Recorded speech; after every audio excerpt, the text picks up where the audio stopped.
When you're trying to lift people from the bottom, it is weighted, and it gets more and more weighted. The more you try to lift, the heavier it gets. You know, the Associated Black Charities, I understand what it means when you're taking our people and trying to lift from the bottom and trying to compensate, trying to enhance, trying to literally make up for all of the inequities that have been systemically thrown upon people. So when I got the opportunity to interview with Hoffberger Family Philanthropies, and they told me that their big interest was in how do they ensure greater racial equity in their giving across the city, it was an opportunity that I had to jump on, and it was an opportunity that I had to consult the paperwork from Associated Black Charities in order to get done. The reality is, for my interview with them and then for the work I've done since taking the job last year, ABC's 10 essential questions were essential in terms of framing everything that I do. So I have a heartfelt thanks to ABC for one, helping me get my job by helping me understand what really needed to be going on in the city, but really helping the Hoffberger Family Philanthropies organization. We are all living in these challenging times right now. And whether we're talking about COVID or we're talking about structural racism, challenges with the economy, it is a time when we must understand the importance of people working together.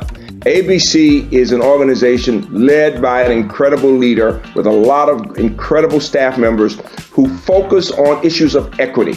African Americans have an outsized impact on global consumer culture. You can go to Russia and they're pumping Jay-Z and listening to Kanye and wearing, our clothes. And I think we've become the design thinkers of culture. But more importantly, we must take up ABC's mantle and be called to action. No action is apathy. And suggest that we are walking away from this challenge. We must, in fact, run into this challenge with great speed. ABC's campaign for equity needs to be our campaign as organizations, companies, and communities. But most importantly, we need to make it our equity campaign as human beings.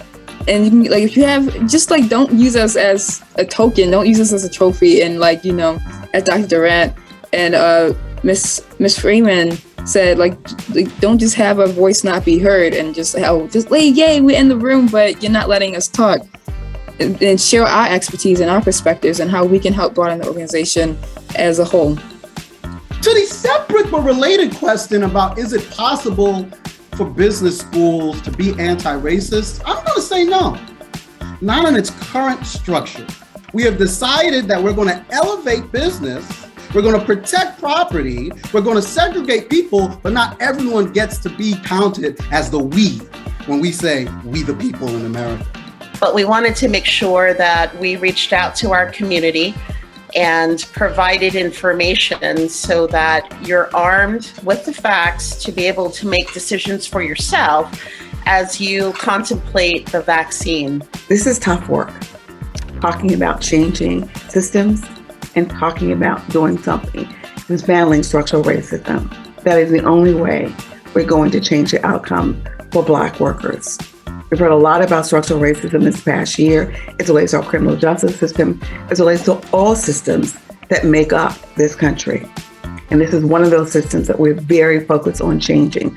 All those elements that are involved in the workforce ecosystem, from transportation to philanthropy to employers themselves, helping them recognize what it means to change our policies and our practices, thereby making a difference, not just for Black workers, but it makes a difference for them as well.